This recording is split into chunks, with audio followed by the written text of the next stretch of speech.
राधे राधे सभी को। मेरा नाम सोनू कुमार है और मैं मुजफ्फरनगर मेडिकल कॉलेज में नर्सिंग की पढ़ाई करूँ। मैं नहा धोकर तैयार होकर मैं पहुंच गया था कॉलेज में। कॉलेज में आने के बाद फिर मैंने कर दी थी अपनी पंची, क्योंकि कॉलेज वालों ने मुझे 3 साल के लिए गोद ले रखा, तो जरूरी अटेंडेंस लगानी पड़ती है भाई।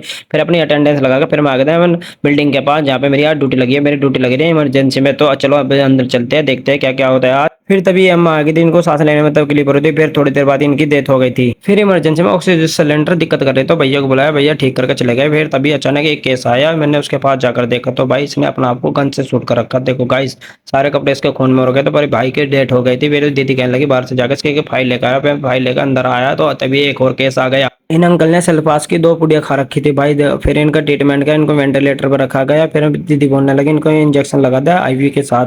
फिर मैंने एनएस में डाल के इंजेक्शन लगा दिया। फिर मैंने जो सैंपल होते हैं जहर वाले मैं लेकर चल दिया। देखो गाइस कितने सारे जहर वाले सैंपल रखे हैं इस पेटी में। सभी पेशेंट का ट्रीटमेंट करने के बाद आकर खड़ी हुई थी, तभी एक और पेशेंट आ गया जिसको सांस लेने में तकलीफ हो रही थी। इसको ऑक्सीजन दिया। फिर तभी डॉक्टर ने इसका इलाज किया। इसका फोली डालनी तो मैंने 10 ml सिरिंज में एनएस डाल ली थी। फिर इसका फोली डालकर मैं आ गया था। फिर मुझे हो गया था जुकाम। फिर मैं चल दिया था चाय पीने के लिए कैंटीन में। देखो गाइस ये है मेरी कॉलेज की कैंटीन। कैंटीन में चाय पीने के बाद मैं आ गया था इमरजेंसी पे। यहाँ पर आकर देखो तो एक बच्चा आया था जिसको सांस लेने में तकलीफ हो रही थी। फिर इसके नेचुरल प्रोन लगाए। फिर दीदी ने इसकी शुगर चेक की। फिर मैं 4 बजे मेरी हो गई थी हॉस्पिटल से ड्यूटी खत्म। फिर मैं चल दिया घर की ओर। फिर रास्ते में मुझे मिल गया था भाई। फिर इसकी मोटरसाइकिल पर बैठकर मैं चल दिया घर की ओर। अगर आप सबको मेरा आज का ब्लॉग अच्छा लगा तो चैनल को सब्सक्राइब कर दो, वीडियो को लाइक कर दो, शेयर कर दो। अब मिलते हैं अगले ब्लॉग में कल।